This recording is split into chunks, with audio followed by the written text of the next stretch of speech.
Good to see you. Glad to be back at it. It's been a while since I've done a video, and I'm going to be awkward about doing it because, we're looking at the camera and all that other stuff. But anyway, good to be back in front of the camera. I'm looking forward to meeting some of you this summer. Declan and I are going to be off to the CCA thing in September, and so we'd love to catch up with you up there in Colorado. I'm taking a class up at the Northwest Carving Academy from Pat Moore and learn how to paint her way and learn how to carve her way, and I'm looking forward to that. I met Pat last year at the CCA meeting in September, and so I'm looking forward to catching up with her and Randy again.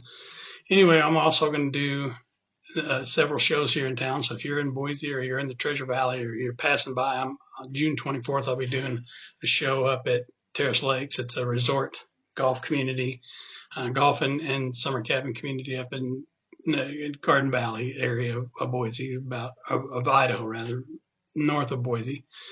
And so we're going to do that show. We're going to do a show in McCall at the Payette Lakes Arts and Crafts Festival, and then we're going to do the Fine Arts Fair in September in Star. I can't remember the name of it, but it's that fine art stuff.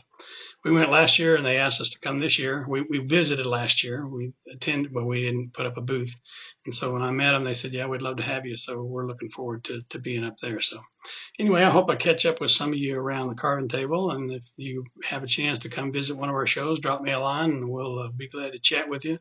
I'm doing some new things this year. I'm not only selling carvings, I'm selling carvings I've bought, other carvings, and I'm selling projects. So if you want to come and carve a dog, I'll sell you the project that'll go with that. You'll get all the stuff you need and for doing some carving. So anyway, we're back with a video today. I really like this project. I'm going to do what I call a cone Santa.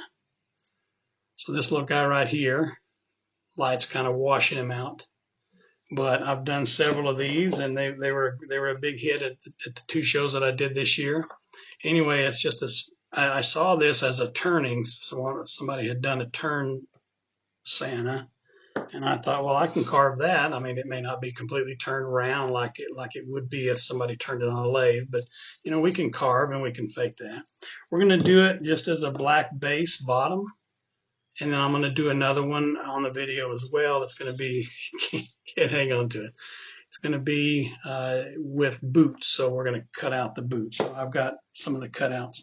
I have a real simple pattern.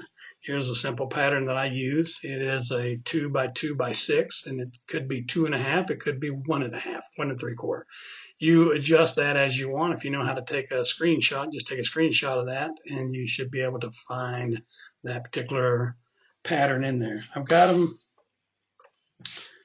and I haven't done them in several different sizes, but here's the one that'll have the boots on it. Adjust myself here. So we'll cut the boots out, and I'll cut that out on the blank. When I cut these blanks, I have to be really, really careful, because for those of you that know me, I lost a couple fingers in a table saw accident several years ago. And it's kind of traumatic, to the point where I haven't used a table saw since, and I probably never will use another table saw. Having said that, I use a bandsaw, which is just as dangerous. And so I've got two bandsaws. I've got a 10-inch Craftsman that I use a lot, and I've mounted a Carter guide bearing on it that allows the blade to run right up against the bearing, and it makes it a little bit easier to make real tight turns. And I have a Jet 14-inch, and that's the one I use for cutting out big blocks, and then I do the maneuvering little stuff on the small Craftsman. When I cut this out of a block, what I usually do is I usually cut the bottom part first. Let me grab the one that didn't have legs. Grab the bottom one, and I come in here and I mark it, how far up I'm going to go, and then I cut in about 3/4 of an inch, and then come in and cut like that. And it allows me to get a fairly strong base for this to stand on. The problem goes when you go to lay this thing down and cut, it's hard to cut all four sides. It's hard to cut all four sides. And if you've used the bandsaw much, you know exactly what I'm talking about, because when I'm flat like this, it's very stable. And when I turn it to this one where it's got a cut, it's a little bit rocky. So what I've learned after doing these is only do two sides. So here I've done 4. It's cut all the way around. Got too much light in here. It's cut all the way around. And it gets on this flat side and on this flat side as well. It's easy to cut. When you go to do this side, it's kind of a wonky. It wants to roll on you. So I'm getting to where on these, I only do two sides. I do one profile and the other profile, and then I leave this other side flat. It's easy enough to carve that, and it's easy enough to do that way.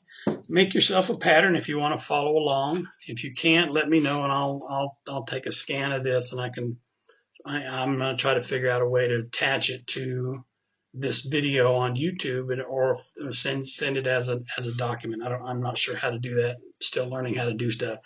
If I'm using a new program that I downloaded, DaVinci Resolve 18. If any of you have any experience with that, let me know. I'm learning as we go along, and my learning curve is more frustrating than anything. So anyway, we're going to do this little project. We're going to have a little bit of fun with it. I hope so. And hopefully my videos will look a little more professional if I figure out how to use DaVinci Resolve. I usually use a camera mounted over my table, which is right here in front of me. And I'm using a computer camera, little JVC computer camera that I'm using, and it's got good quality. And I can turn it to where it goes down as well, but I don't want to fiddle with that too much. So we may do the whole thing from here, just right on the computer, and then upload it and see what happens. But a little bit different. We'll try something. We're always trying something new, trying to find the best way to do things. So I'm looking forward to this project. I hope you are too. It's going to be a little bit of fun. We'll carve it, we'll paint it, we'll finish it, and then we'll move on to the next one. I'll see you in the next section.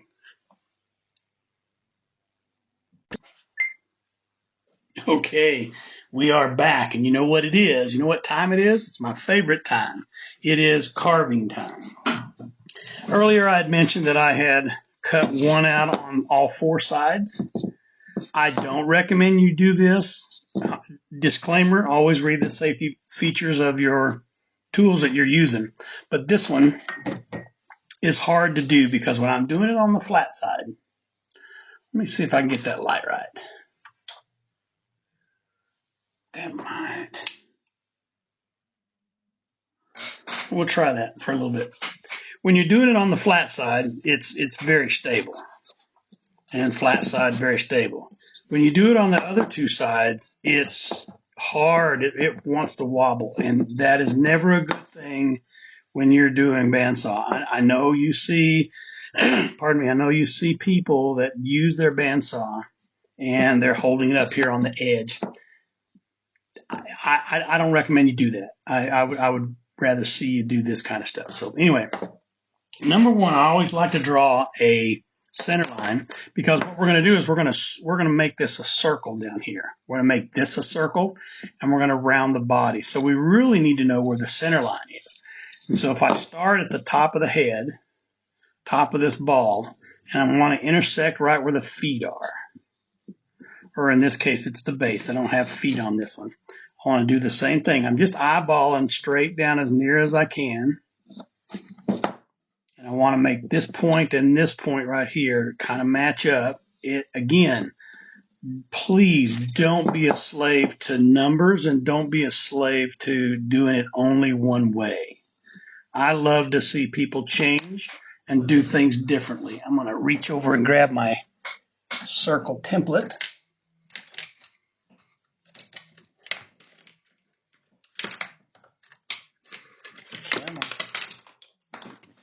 Knock everything out of there.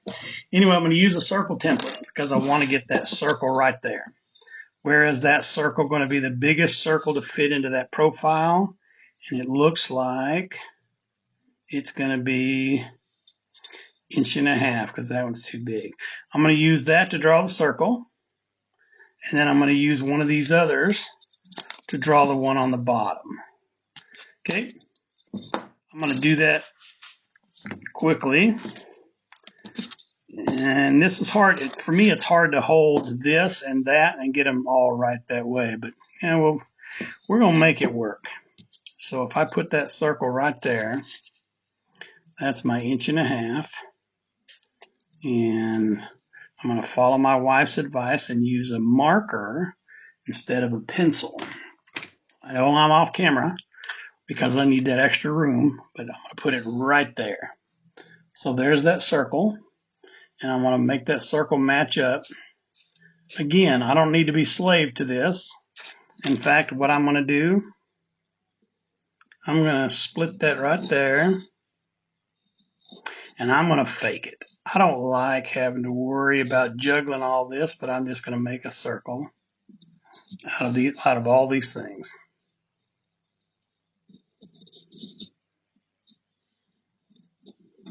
Ain't that close enough? I'm going to do the same thing here, where my lines are, center lines, and I'm going to make that circle come out like that. Can you see that? Can you see what I'm doing? Probably not. I'm just following that circle around. And again, we're talking about a round, chubby Santa, and I'm not worried that everything is a perfect circle. I'm not going to be say this with me.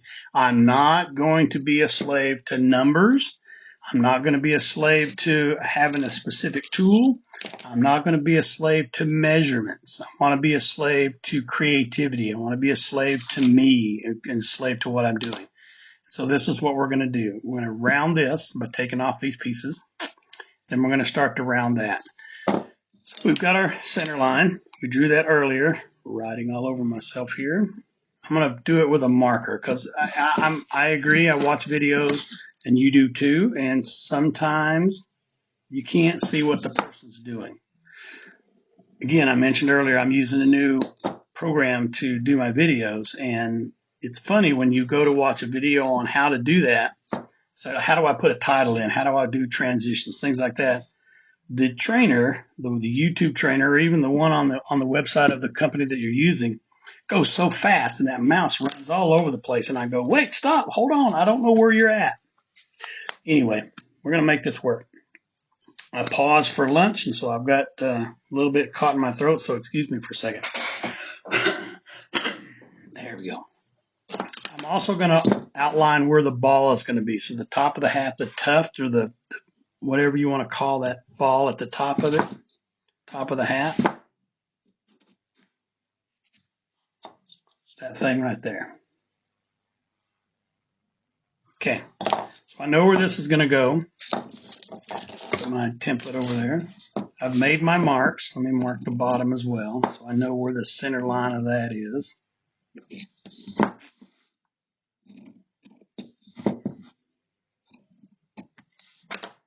Okay, I'm going to grab a knife, and this is just the one I had. It's my Helvey Hogging Out 2-inch knife, and I'm just going to take those corners off.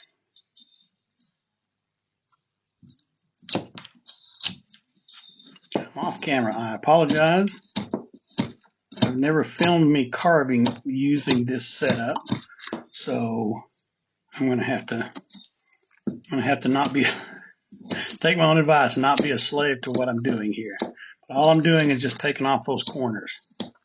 I'll round it all later, but I just want to take off those hard corners.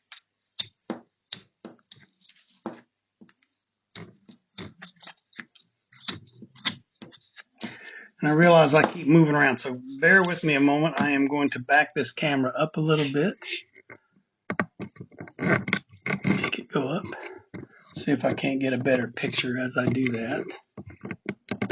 Come on.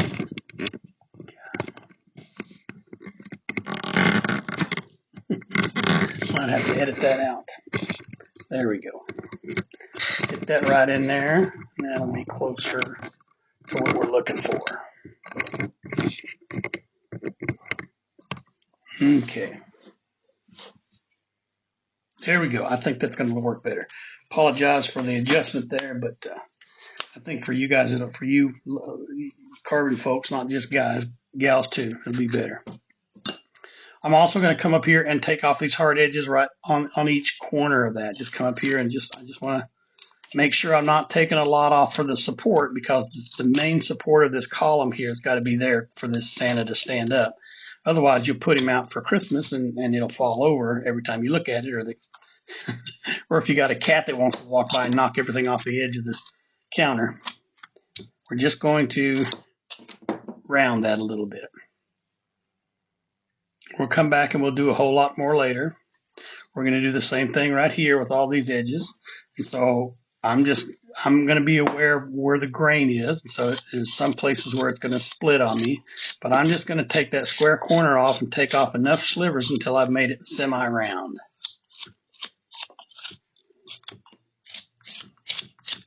Pause the video if you need to. I don't think you need to sit here and watch me carve. It's almost like watching paint dry or corn grow. But anyway, I'm just trying to get to these lines here. I'm going to get close to them, and then that's going to be the outer, and then it's all going to fade to the inside. Again, this is just the rounding part. This is the part where Bob Ross just splashes a lot of paint on the canvas, and then just keeps up a chitter chatter and goes on, and eventually you start to get a picture. Well, this is the same way. What's going to happen is we're going to round and round and round, over and over and over, and it feels awkward to me because I normally carve right up against my chest here, but I'm having to carve at arm's length, which is a little bit different. But for all y'all, I'm glad to do it. Glad to help you out. Hope you enjoy the videos that I'm putting out. I don't have any fancy kind of cameras, and I don't have any fancy program or equipment. It's just me and the camera sitting in here in my carving room and having fun with y'all. I'm going to continue to round that off because one of the things I want to do as well is get all these saw marks off. So you see these saw marks there? Maybe it won't zoom in very well, but you can see them when I quit moving. Those saw marks, you don't want those on there because when you go to paint or whatever you're going to do, it's going to be a problem. I want to establish where the top of this ball is. So I've drawn a line around it to illustrate where it's going to be. And then I'm just going to come in here and make a stop cut at every corner.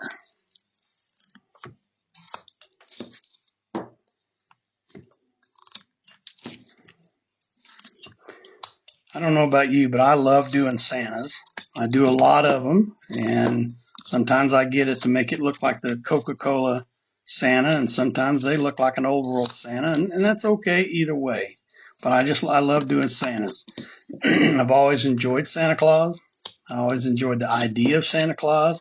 I know he's not taking the place of the reason we have a Christmas, but it's another way to celebrate that time of year. And I love Santas.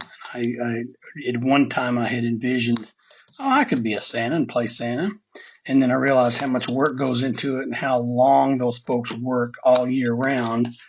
And I realized you basically have very little time to yourself during that season. And it's one of my favorite seasons, so I don't want to give it up for that. So my hat's off and my congratulations and my thanks to all of those of you who play Santa one way or the other. I got a guy I met a few years back named Johnny. We call him Santa Johnny.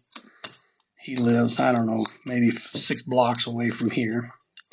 He asked me, we have a Christmas parade around Christmas that's sponsored by one of our local hospitals called St. Luke's. And he is the St. Luke's, St. Luke's. He is the St. Luke's Santa. And he always rides in the parade, and he's always at the head of the parade in this little sleigh that they pull. And he found me, and he asked me if I would do some carvings for him. And his wife bought a Santa that I'd call Day Off Santa. Santa in his regular clothes, but he still got his hat on. And he asked me to do a stick, a cane, and he wanted Santa carved on the stick, and he wanted the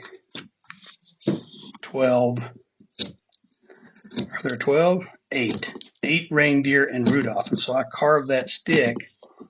Oh, he was so excited about it. And then his wife took it and she added some cloth and she added some lights. And I mean, it's fantastic. And even when you see it on TV while he's on the parade, it looks pretty cool. I'm going, oh, I did that. That feels good. Anyway, I'm just rough rounding this ball, the top of the hat. I'm not going to worry about getting it perfect because when I'm done and I go back to retool it, I'm going to take a gouge, and I'm just going to put all kinds of marks on it to make it look like it's fur. We're just rounding it. This is all we're doing. Okay.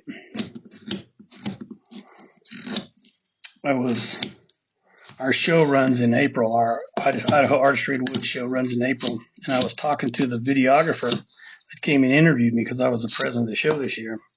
And she says, and I'm talking about, doing videos and engaging people and getting them involved. And she said one of the things that they do is they'll do a segment right here, show you what you're doing, and then they'll speed it up. And so it'll run fast forward for a couple minutes, and it'll slow down when you need to talk, and then it'll run again. And again, that's part of those wonderful little features in a video that I'm looking forward to learning how to do that. So if any of you are expert on I'm using DaVinci Resolve 18. It's the free version from Blackmagic Design. If any of you know how to do that, I would appreciate all the help. My son and I, he's a computer expert, but he's working all the time, so I know he and I don't always get to catch up as often as I want to or need to. But anyway, we're just we're monkeying around with it and having some fun. I hope it's not too annoying to those of you that expect a professional looking video that come out of Hollywood. Nah, that's not me. I don't think it ever will be. When you're rounding this, you want to make sure it's rounding the way you want it. So rather than being squared off, you want it to be round all the way around. But also remember that somewhere in here, you're going to have a nose sticking out. You're going to have this fur ruff. You're going to have a beard. You're going to have hair. So you can't take this guy down to being real skinny just yet. There's parts of it you're going to be able to. But all I'm doing is just trying to shape this to the point where I get the approximation of a round and the approximation of a Santa hat with a ball on the top. So again, I'm working primarily on the bottom or on the top of it near the ball because that's the skinniest part. It's easier to hold. I may do some of this off camera, but I'm going to come in here and just start removing some of this wood.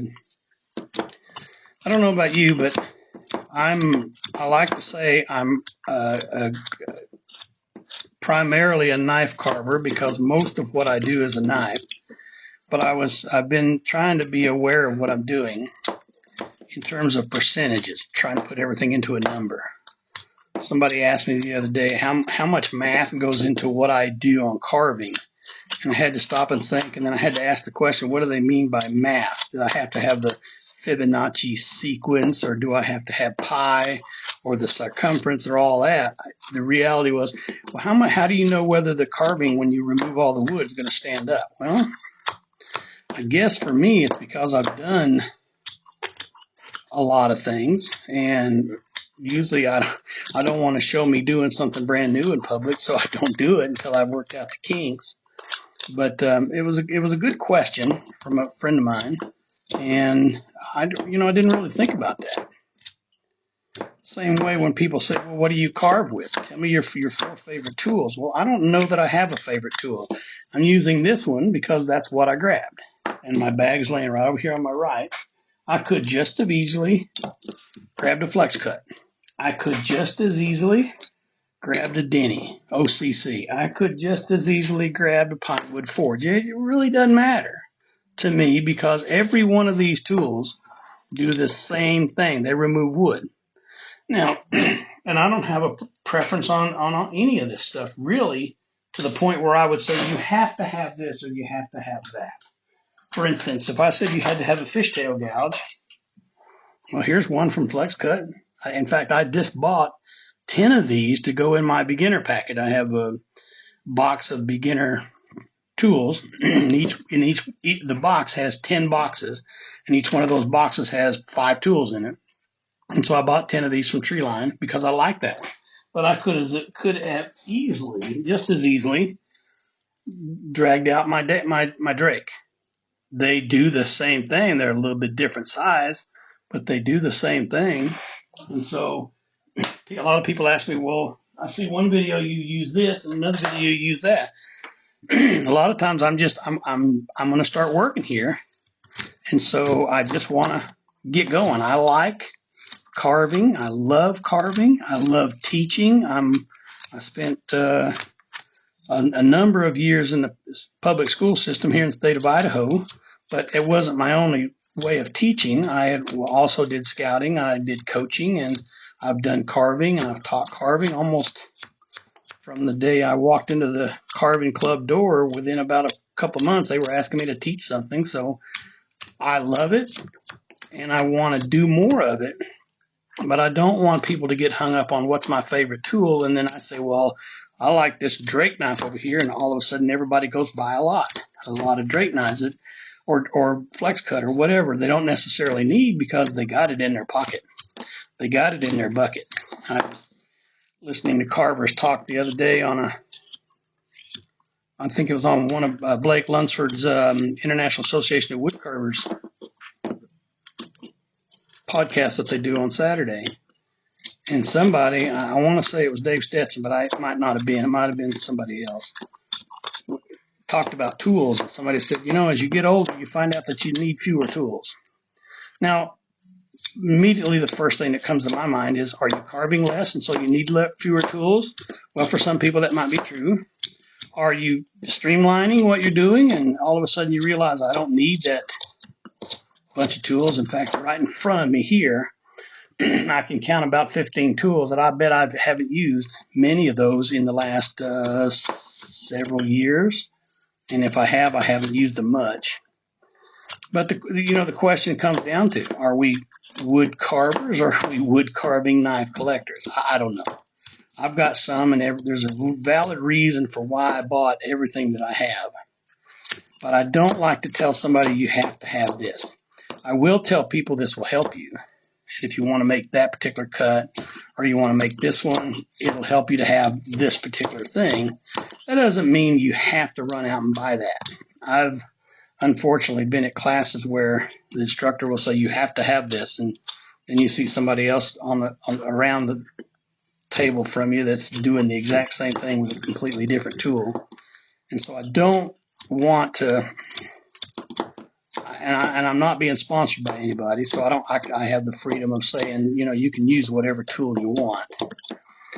But the reality is, if you're a whittler or if you're a carver, regardless, you can do a lot of things with a pocket knife. You can do a lot of things with a fishtail gouge. You can do a lot of things with another tool. So it just kind of depends on what you're trying to do. Get some of these chips out of the way. So we're looking a little bit round. We're not completely round. I'm not worried about that right now. The next thing I need to worry about is, where does everything go? Because it being round, or semi-round, or partially round, I can really put anything where I want to. And so I've got to figure out where this line is going to go. So that's just the line around the bottom. I've got the line for the front of the jacket right here, and I'll put that here. I've figured out where the ball goes. And so now I need to figure out where this is going to go. Where is that nose going to go? Whether you move it up or down, you've got a lot of room in here to play with this. And so let's just I do preliminary lines with a pencil, and then I'll come back with a marker and I'll make them darker. And so if I look at these being roughly about the same, somewhere here is the nose. So it looks like right there is where the nose and that fur ruff is going to be. So I'm just going to draw. I'll connect them, and then I'll come back and I'll draw them, because I know sometimes these computers and cameras don't really pick up every line that you're drawing.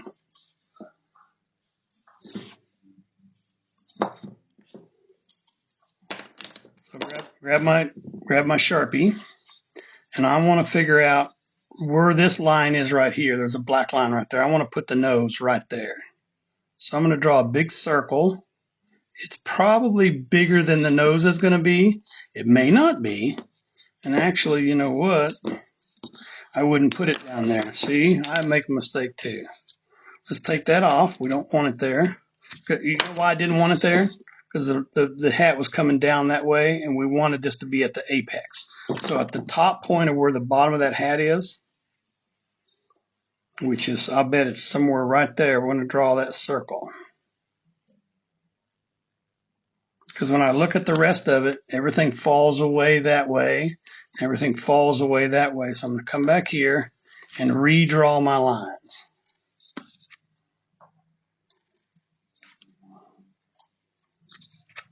And again, I'm not a slave to being perfect on my drawing. What I draw and what I carve sometimes doesn't always match up, and some of that is because of the way the wood goes. Now, if you've been around wood carving for a while and you've been around wood at all, you know that when they cut a tree down, in a perfect world, let me move all this stuff aside. In a perfect world, the grain would run straight up and down. And so you would see a straight line, a straight line, a straight line, a straight line. In reality, what you see is a line that kind of comes askew a little bit because it came out of a tree that they didn't cut on the straight, and the grain runs a little bit. And so you'll carve over here and it'll split off really easily. Then you carve over here and it breaks off because of the way that grain is. And this being basswood, you can't see the grain very well. It's hard to see that grain even when it's at the bottom. I don't know if you can see that. The grain runs and it's curving. It comes out here and it curves. So in reality, what would happen is if you wanted to carve a face, you'd carve at the point where the wood doesn't come out and it's going to break off. It's part over here where it's a little bit stronger. But that's just knowing what carving and what it's going to look like and what you're using. You're using an imperfect medium, which is wood. And so you don't always get to do exactly what you want. I want to draw the bottom where that rough is at the bottom of the coat. And I'm going to show you on these, there are all kinds of details that we're deliberately not putting in. I'm not putting in a buckle, although we can. I don't know that I put in a buckle on any of these guys. We can, but we don't have to. We're going to put boots on one of these, but we don't have to. You know, this looks like Santa Claus. Somebody says, you know, a little kid comes up and picks up, Santa is exactly what they say because they know what it is. And so it doesn't have to be perfect.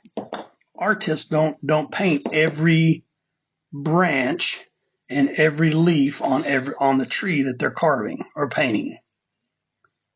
Drawing in the cheeks, which gives me an opportunity to draw in the mustache. So I'm going to come out here with the mustache. I'm going to do it upside down for me, right side up for you. I'm going to come straight across about the width of the nose, and I'm going to drop that down so that it looks like he's got a slight smile. And over here, this would fade away, and this would be beard over here. And so what I just did was drew right in here where the mouth is. Let's look at another one. Right in here where the mouth is. You put whatever expression you want on these. It's again, I'll say this again, and I've said it a 1,000 times.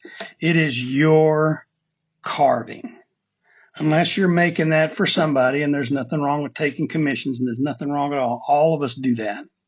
But this is your carving. If you want him to look like he just burped, or he's got gas, or he's had a bad day, it is your carving. Please don't let anybody tell you how to do yours unless they're paying the commission. And if they're paying the commission, well, then that's a whole different story, isn't it? They can do whatever they want to a degree.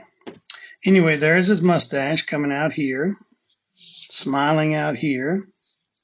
And then we're going to draw the beard somewhere out here, just outside of that cheek. We're going to come out here and then bring his beard somewhere down right there. Okay, can you see the face?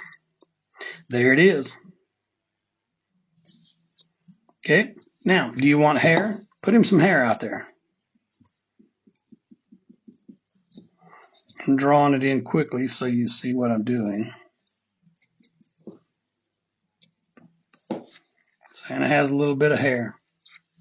Santa's got a bottom of his coat right here. Santa's got the ruff, or the part that goes down the front of the coat. Okay.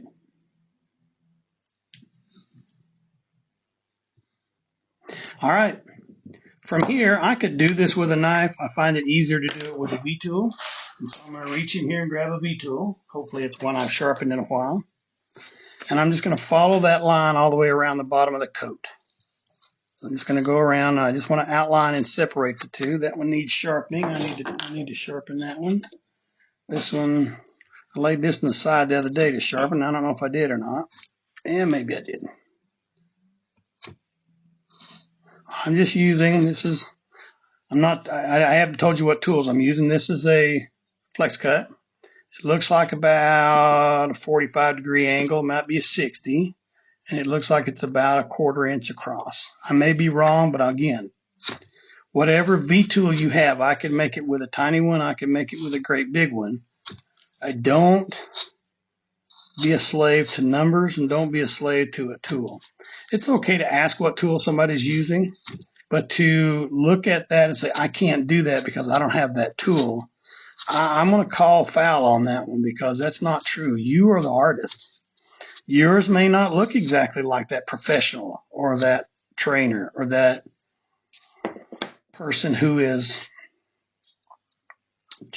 training you on how to do that. Yours is going to look different, because art should be individual. We're not clones. We're not making copies of everything.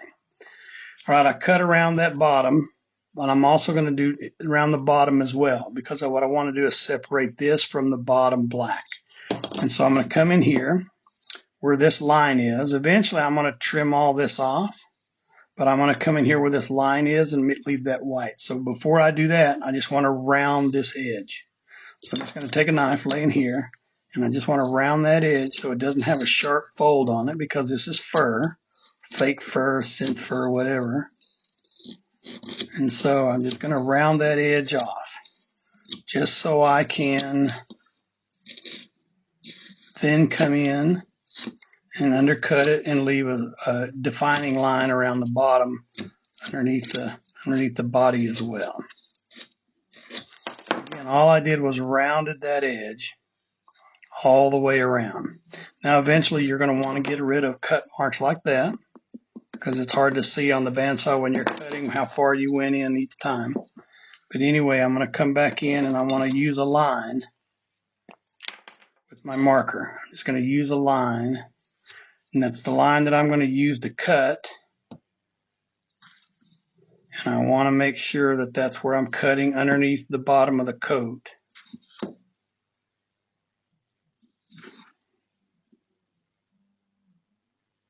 And I'm going to take, I usually like to use a smaller V-tool right in here, because that way I get more maneuverability underneath that. But all I'm going to do is take my V-tool. I'm just going to go cut underneath that, or cut that line out. Hopefully you can see what I'm doing. I'm switching back between the camera in front of me to the computer on my left to make sure I'm staying where I say I'm staying, so you understand what I'm doing.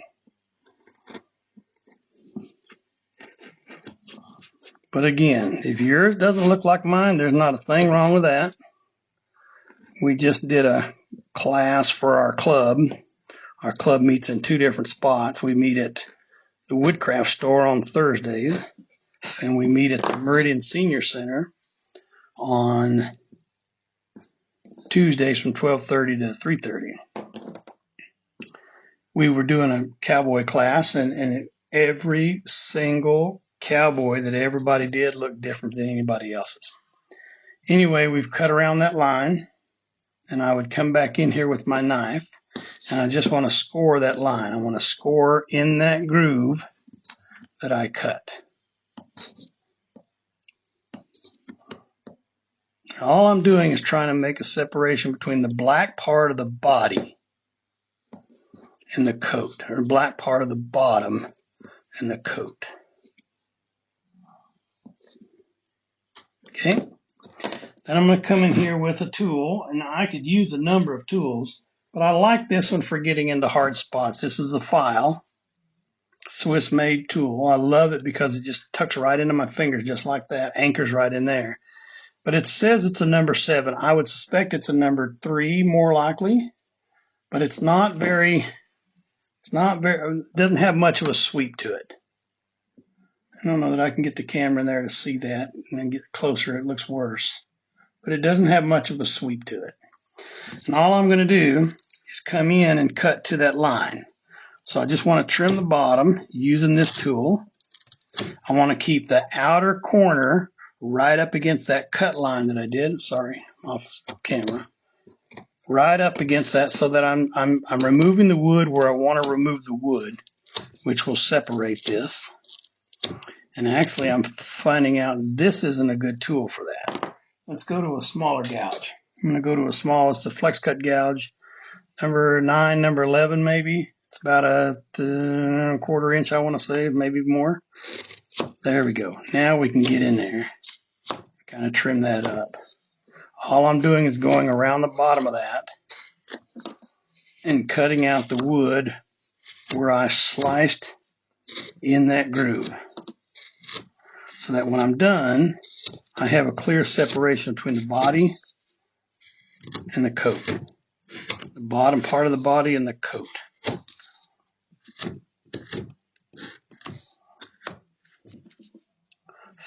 Can you see that? How I've separated that a little bit?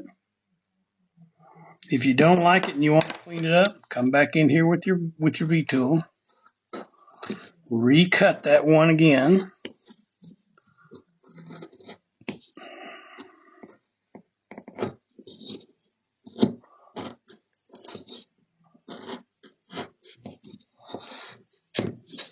And just follow that line all the way around, so that we've separated the bottom part of the body from the coat, which constitutes the upper part of the body. Clean up a little bit, things here and there, and we've got a separation. Okay, I want to come back up here to the body, and I want to make a stop cut right along this bottom of the coat.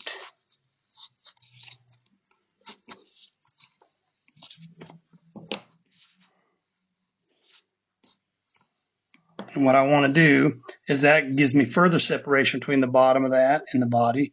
And I'm just going to come around here all the way around and just take off that sliver above where that bottom fur on the coat is. I'm just going to separate it. Just trying to show that one sticks out over the other one, because that fur sticks out a little bit more than the cloth.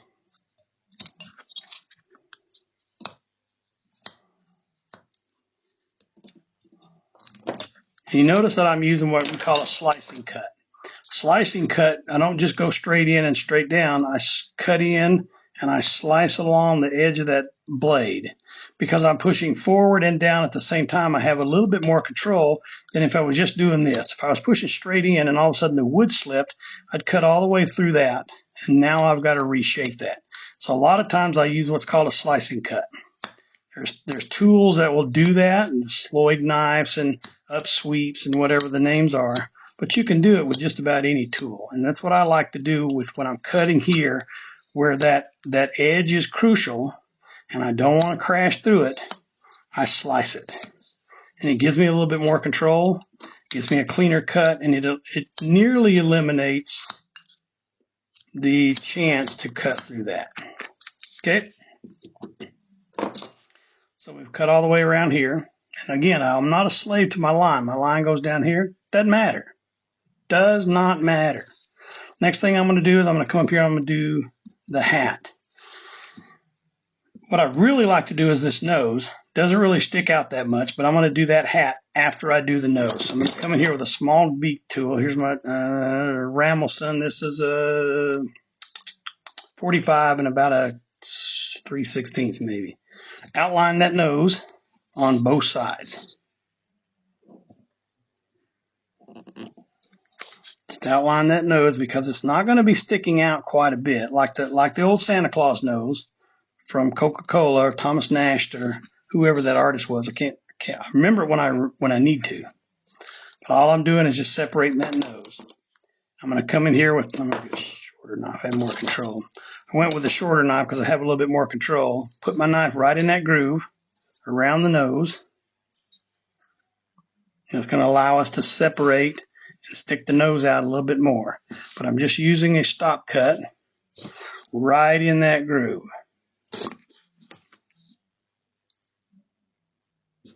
Again, I apologize if I slip every once in a while. I'm not used to carving this way.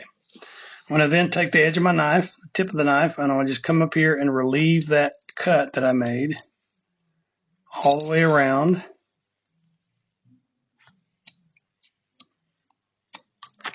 And I started to stick the nose out just a little bit. Hopefully you can see that. I'm going to come in here a little bit more, and I'm going to make that deeper up to the hat because that's going to be the deepest part of that nose.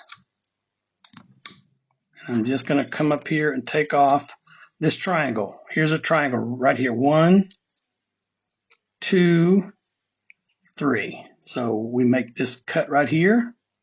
We make this cut right here, and we remove that chip right there. I'll do it over here again. I got a cut right here, top of the nose. I got a cut here across the bottom of the hat, and then I just want to take that chip off right there.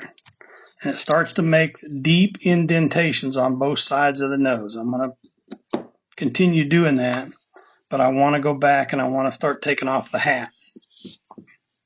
So again, V-tool, and I'm going to start with the bottom of the hat.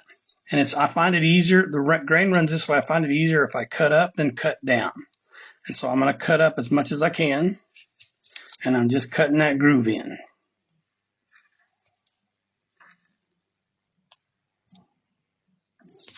Go to the back, cut up.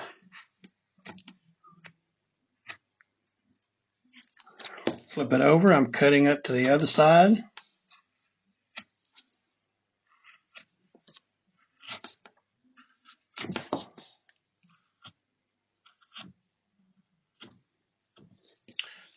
And I've separated the hat from the underneath. So I'm going to go ahead and do the stop cut just like we did at the bottom of the coat.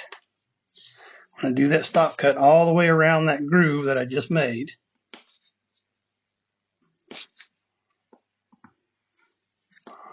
And then that's just, I'm going to cut up to it. I want to relieve that hat. I want to make it look like the hat is sticking out, sticking up above the rest of the body. Again, we're using that slicing cut because I don't want to cut through that brim on the hat. I want to cut up to it. So I'm slicing to where I want to go. And this is allowing me to take off more wood and stick out that nose just a little bit more.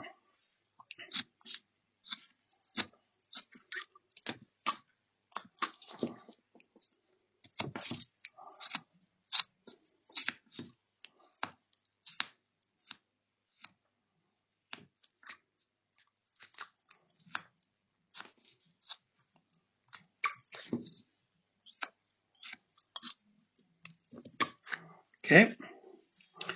Hopefully you're still with me. I haven't put you to sleep yet. We've been doing this for 42 minutes, plus the first part of the video. I'm just going to undercut that nose a little bit more. Take off a few more chips on each side to deepen that, because that's basically where the eye socket would go, but we're not putting eyes on this. This is a great thing about this one. If you want to do Santas, but you don't want to do eyes, do one of these. So I've started to trim a little bit here. Basically what I'm doing is giving the nose some shape. So I'm making sure that it's not flat on the outside, and I'm just taking off these chips on the side.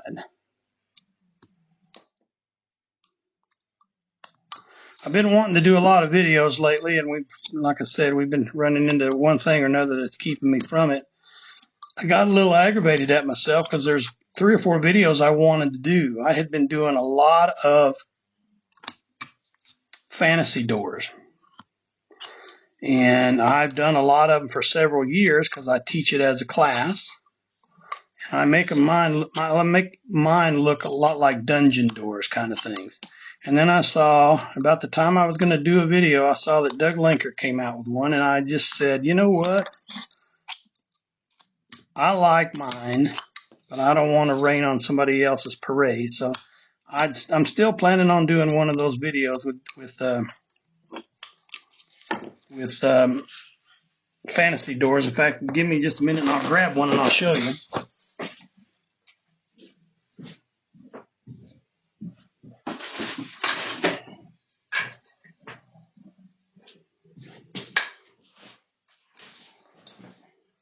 These are the ones I do for a class. And so this one I haven't painted it yet, so I got a date on it, 2019. So I've been doing these for quite a number of years, and I really like the way they come out. So I'm thinking about doing a video on these. Again, here's another one from 2019, and I've sold a few and I've given a few of them away. But it comes two pieces. It comes with the door, and it comes with the base, and that way we can carve all the way up under that. I want to do that one soon, but you know we're busy on this one. I'm going to concentrate on this one. So you get an idea of where I'm going with this cone Santa is what I call it. We're getting that nose to stick out a little bit more. You can see a little bit profile to that. We cut a little bit down here at the bottom as well. You always have to wonder how much of a mustache you're putting on Santa. Does it stick out above the nose, beyond the nose, or does the nose stick out? Either way, I think it's hard to make a determination on only one way. So that's why I like to do a lot of these carvings that I do in terms of cowboys or gnomes or Santas or whatever. I get to do them my way. I don't worry too much about what somebody else says. If they like them, they can buy them. If they don't like them, no big deal, move on. There's a ton of us out there doing Santas, and everybody has their own way of doing it. I got mine, and I like them. And if I don't sell them, that's okay. They fit on my shelf as well as they fit on anybody else's. So I went and did the top of the hat. So what I'm going to do now is come back down and separate that just a little bit more. Again, I'm using that slicing cut because I do not want to go through that hat. I'm just slicing as I cut, sliding that blade along the length of that wood that I want to cut out. Come back here with a stop cut and remove it.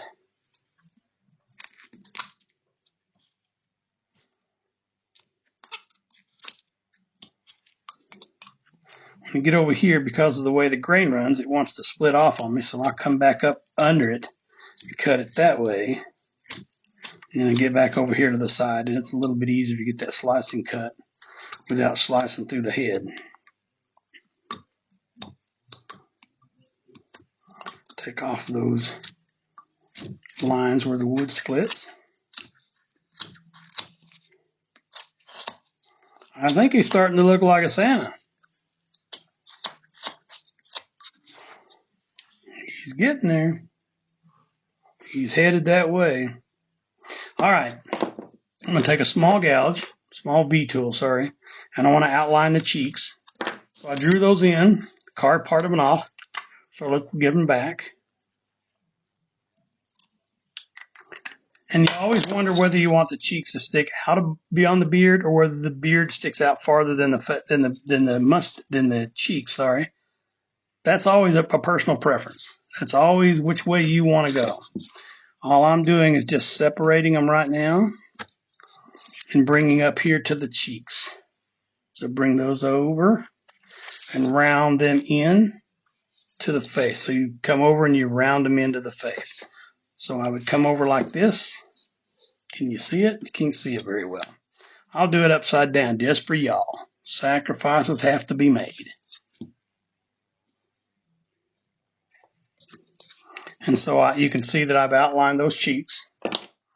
They've been separated out with my knife. I'm going to come back in here with a short knife. Let's try another one. Back in here with a short knife, and I want to deepen that gouge where I made that cut. It's going to go straight in with a blade perpendicular. I want my blade standing perpendicular up. I don't want it laying off to the side because then I'm undercutting something. I go straight in with this stop cut, and when I make that cut, then I can determine whether the cheeks are going to be puffed out or the cheeks are going to be behind. Let's see.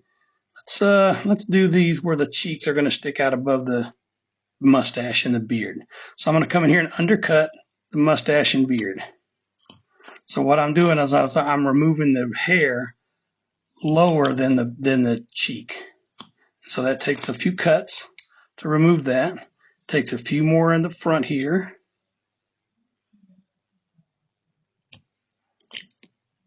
It takes one more right up in here. I'm going to flip that upside down so I can do it and cut up to that nose.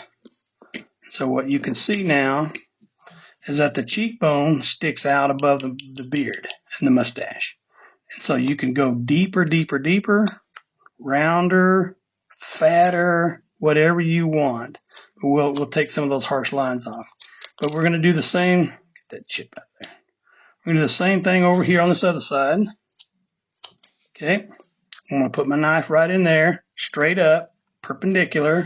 That means 90 degrees for those of you that not math, don't want to think about math on a carving video. I'm going to come back and I'm going to take those cuts out. I talked about math a little bit earlier, and you know what? Whenever I hear math being talked about, mostly what I hear is math is hard. And a former math and science teacher, I agree with you to a degree. It's hard. It takes work. Make those cheeks a little bit even. I don't want one bigger or sticking out farther than the other. So I'm going to slim that one on the left down, his right, my left. And I've got some cheeks on that bad fella. Look at him. Looks like he's just about happy. Yeah, he just had a big old glass of eggnog. Come back in here with my V-tool again. I'm going to cut straight across. This is the bottom of the lip, the upper lip. And then I want to just come in here and get this curve. Be careful when you use a V-tool on curves. It wants to skitter away on you. So you got to have control. That's one of those things you just got to have to learn is how to be in control. As much as the wood wants to tell you what to do, there's times when you have to tell it what to do in order to get what you want. And so I always try to anchor. So I've got to anchor here with a thumb. I've got to anchor here with my hand, 2 anchors, and I got to anchor here, limits what I can do. And so I'm just trying to be more in control because wood is not expensive, but it ain't cheap either. And if you ruin too much, then you got a lot of firewood that you may not have a way to get rid of. If you live in some place, apartment in New York or something doesn't let you burn wood, then you might have a hard time getting some of that wood gotten rid of. So I'm cutting out the mouth, undercutting the mustache, so I can start to give him that little smile. Okay, I'm going to do the same thing with the rest of the mustache. Perpendicular, straight up and down with the knife. I don't want to lay it down unless there's a reason for you to lay it down. If you already know which way you're going to go in terms of making the mustache stick out or making the beard stick out or making the cheek stick out, then maybe you can lay that down to the side and you can get a little bit 2 cuts at the same time where you're cutting the wood out and you're also shaping it the way you want it.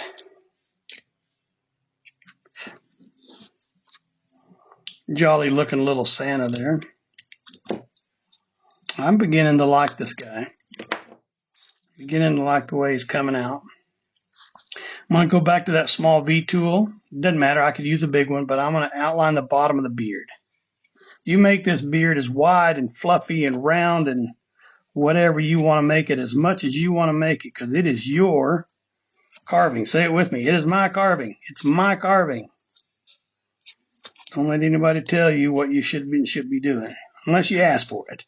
If you come and ask for advice, that's a different story.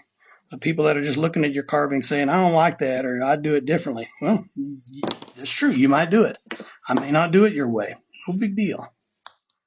I'm doing it the Eric Owens way. You do it the blankety blank way. Not in a bad way. Blankety blank is in put your name in there. I'm stop cutting in there. for the beard because I want to separate the beard from the body.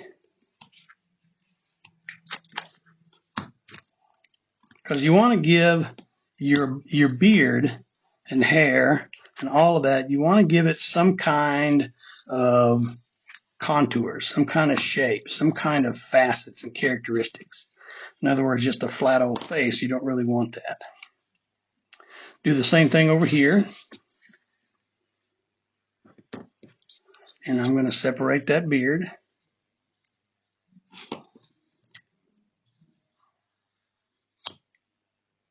Oops, didn't relieve that stop cut there.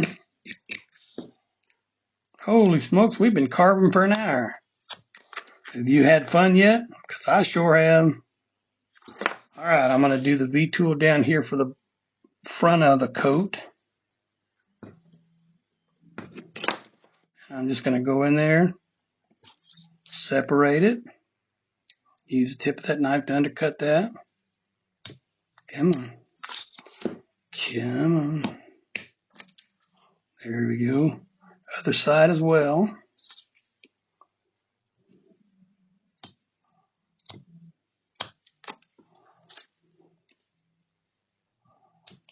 Okay. I think we're headed in the right direction. If that's the direction we want to go.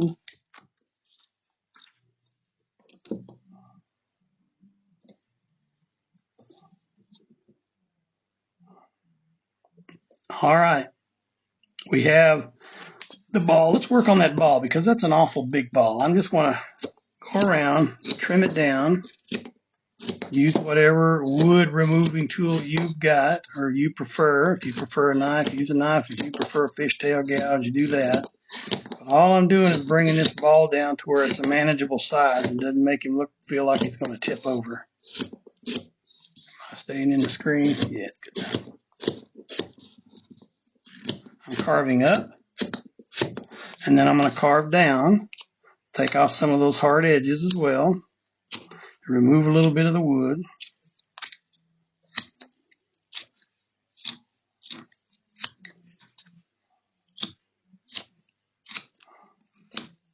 I don't know about you, but this sound to me is about as soothing as it gets. I can't remember what the letters stand for, but that ASMR, some kind of sensory motor something. I wish I knew more about life science, but I don't. But that ASMR means sounds of certain things that bring us peace and joy.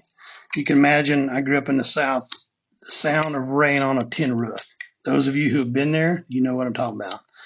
The sound of water boiling, or the sound of a waterfall, or the sound of somebody daubing paint on a canvas, someone knitting. My wife does a lot of knitting, and the sound of those knitting needles as they cast on, cast off, purl, knit one, knit two, whatever kind of knitting, crocheting you're doing. There's just some sounds, the sound of a cat purr, okay? There's some sounds that just bring you peace and joy, and if nothing else, they bring you relaxation. And that's a sound that I enjoy. Just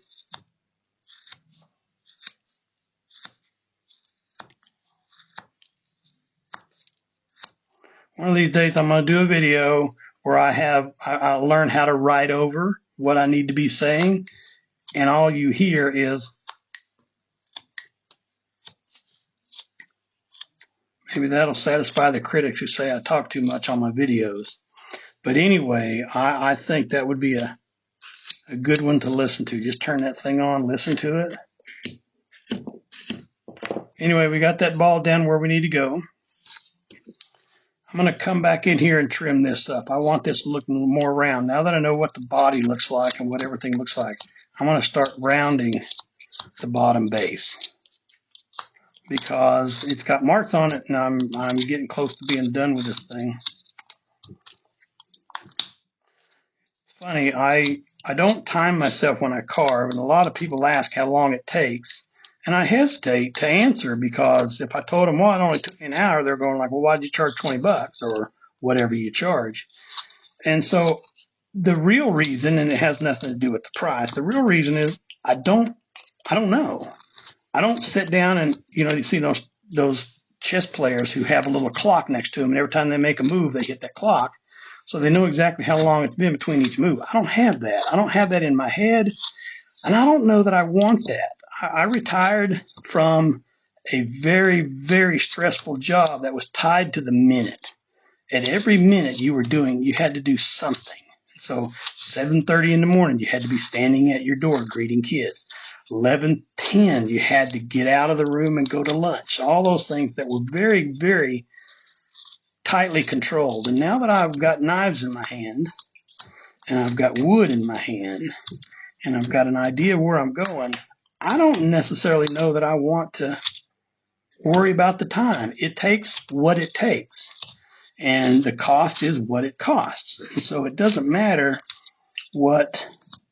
how long it takes. And I guess, I don't know, in today's world, we're always worried about time. We're always worried about using my gouge to further separate the body and the bottom. But we're always worried about this and that. You go to get your car worked on, they tell you a certain amount of time it'll take to do that. You go to get your pet groomed, and they'll tell you we'll be done by 4 o'clock or whatever. And I retired thinking, I'm going to, for the most part, be in charge of my own schedule. And I'm going to be in charge of my time. And so my wife works from home. And I do too, essentially, because I come in here and carve. But I can carve for an hour, 2 hours, 3 hours, 4 hours, work on carvings, do research, print pictures. I'm working on getting a set of instructions for every one of my classes. So when you come to my class, I'll hand you a set of instructions that tells you exactly what to do. Just in case you don't finish in the class, you'll have something to take home with you and something to follow along. But I don't want to worry about time. I want to worry about enjoying what I'm doing and having a good time. I don't know about you, but maybe I'm a little bit weird that way. I just want to enjoy what time I have left on this earth, whether it's another 100 years or another 5 or tomorrow. And so I'm going to try to do that. And part of that is finding the things that give me joy. And one of those things is listening to Rain on a Tin Roof, wood being carved off, beautiful music, the wind in the pines, and all those things that when you listen to them, you just feel a little, blessed, a little joy, a little relaxation, whatever helps you find your Zen place. I'm almost done with this guy, but not quite, because we have a lot of details to add to it, but the basic structure is there. I haven't put on any hair, so we'll put on a little bit of hair. Let me mark where it's going to go.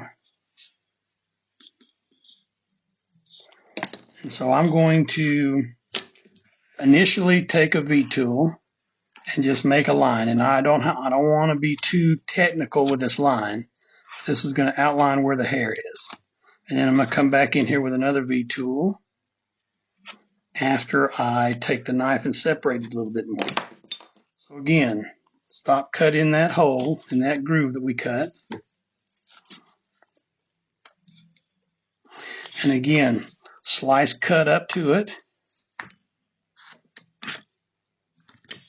I just want to relieve wood so it looks like it's up. The hair is laying on top of the body.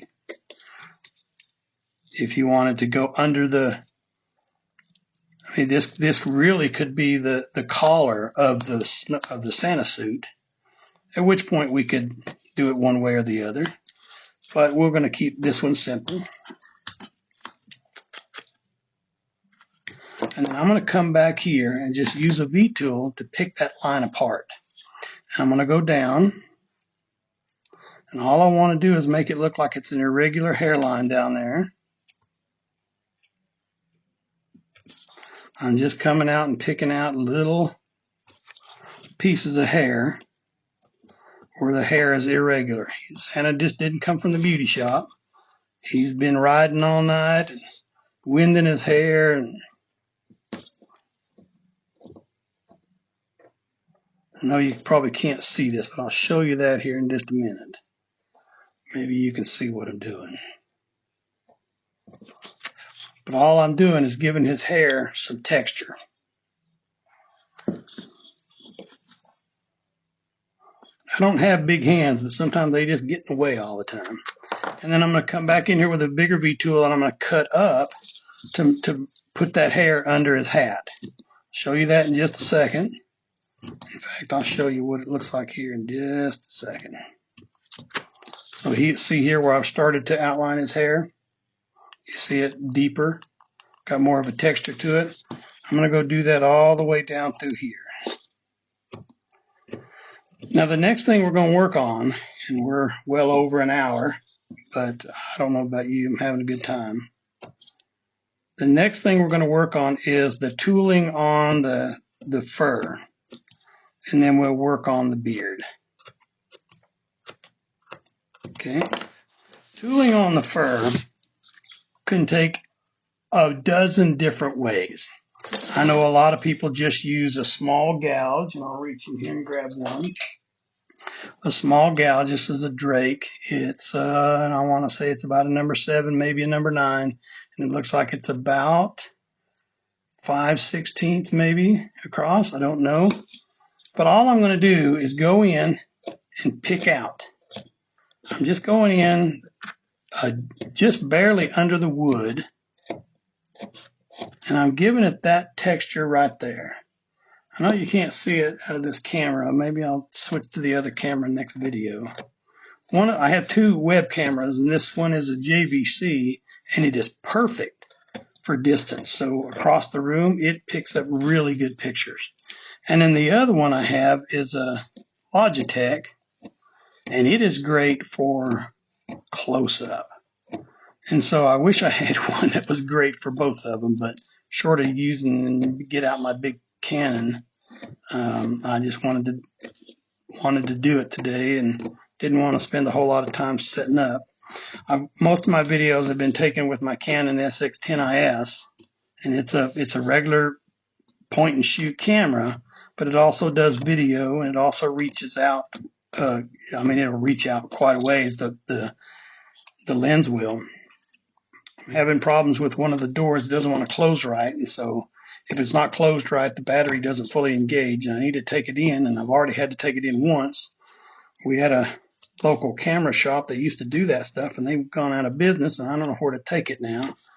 So anyway, I've kind of put that aside, but I bought a tripod that is really good because it's balanced to the point where it has an arm that's 90 degrees from the tripod legs, and the arm goes out over.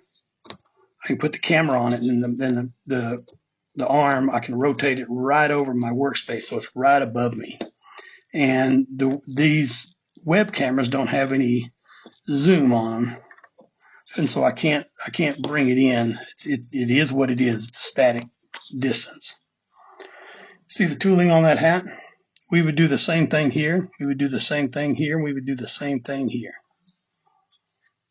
And so I'm going to go ahead and do that on all these other surfaces, just to give it some texture, to make it look like it's a fur of some sort.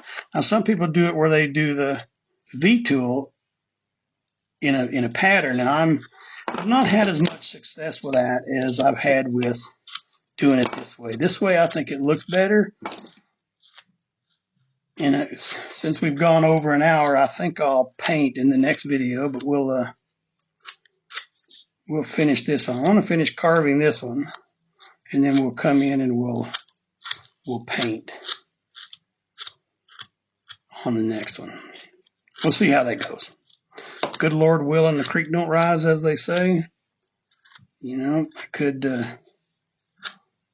win $1 trillion in the lottery tomorrow and just never show back up. Who knows? Highly unlikely. You got to play to win, I guess. Okay, there's the hat. Here's the bottom of the coat. And again, I just want to pick this out. I just want to do random. I don't want it running in a particular way all the time. All of it running like you just freshly combed. I want it to look like, you know, he's had some little kids on his lap. Maybe one of them passed gas or puked on him or threw a fit or whatever. And, you know, it ain't going to look pristine is what I'm saying. Don't mean to be a little graphic there, but I remember when our kids were young, they didn't really like sitting on Santa's lap. They liked the Easter Bunny even worse. But it seems like there's just a changing world that sometimes hard to understand, hard to see. I see the way this world's going sometimes, and I pray every day that it gets better, but I don't know. I'm not in charge of that, and it's a good idea I'm not. I might say a thing or two I shouldn't. Somebody might take offense at it. Not good. Anyway, we'll turn on Bob Ross, or we'll turn on the cat purring, or we'll turn on the rain on a tin roof, or somebody carving wood, and we'll call it good. It'll be all right.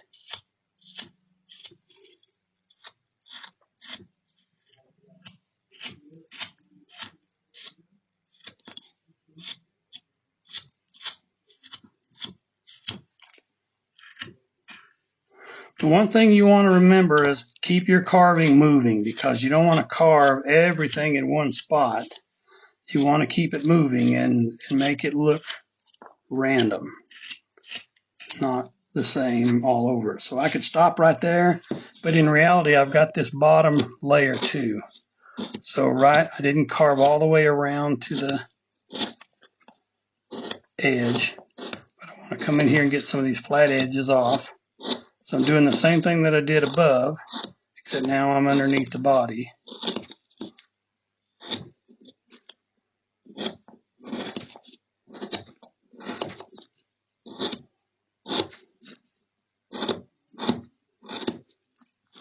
It also helps me remove some of those drawing lines that I had up under there.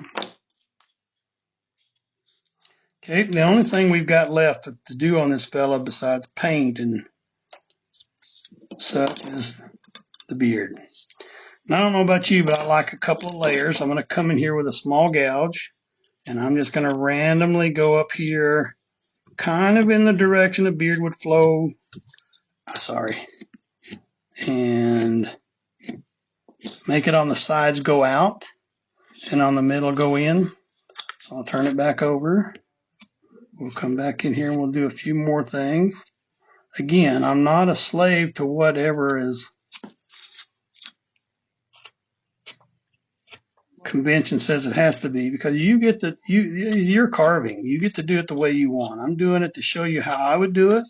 You take all of that, all the stuff you've done, all the stuff you know, play around with it your own way, find your own happiness with it, and make it your carving.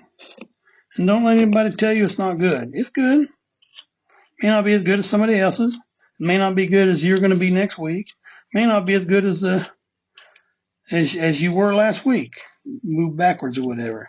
But the reality is, it is your production. It is your expression of art. You do whatever you want to. You do whatever you think is best. Once I get those tooling marks in there, and I'm going to come back in here and make the hair flow a little bit more. These are just going to be a little bit deeper marks with the V-tool. And all you're doing is coming back in and making more marks on the mustache that look like he's twinkling with his smile. And again, it doesn't have to be a bunch of lines. You could do sometimes more with less. Put a few lines in, give the impression that the hair is flowing that way, and call it good. Not everything has to be hyper detailed. Those Triggs and Olafsons and all the ones from the old country, the Scandinavian flat plane folks, they believed firmly that less was more. And so my wife and I picked up a carving just the other day of a fella sitting on a park bench with his woman, and there's very few marks on there. They're just real simple. And we both saw it and fell in love with it. Had to bring it home and thought that was one of the best carvings we've seen in a long time. See how I'm adding that marks to his mustache? I'm coming here with a bigger one on the beard, and I'm just going to flow them towards the mouth, almost like his beard is, got a lot of character to it.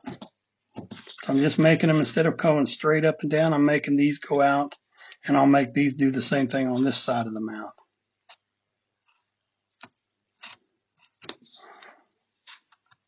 This is where I get a little bit detailed, and I want to get right in there with it, and I pull it right into my chest, and I forget, hey, everybody's watching. I better give them something to see, or they'll tune into something else.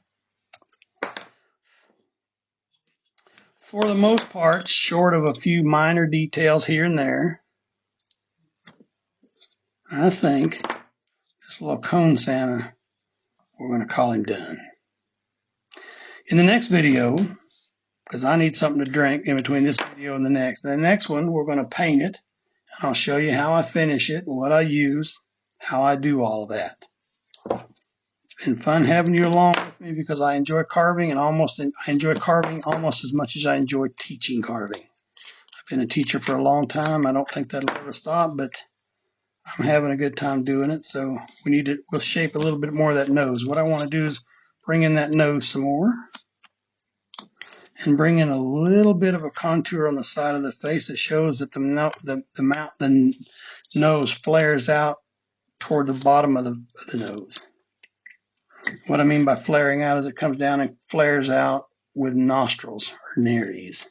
And so I would make a few adjusting cuts to show that it is a little more separated. Give me just a second. I'll show you that here in just a minute. But all I'm doing is just coming in here and deepening some of these cuts right here around the nose so that it stands out a little bit more.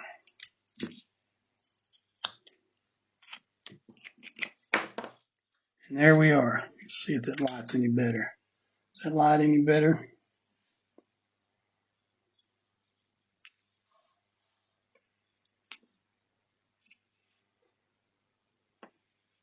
Got a lot of cleanup, little stray cuts here and there, but for a video, I wanted to get this out to you. Didn't undercut that.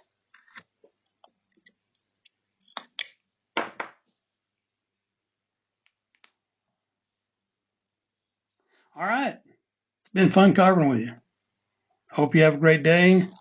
Come back and catch us on part 2 when we paint and finish. God bless you. See you next time.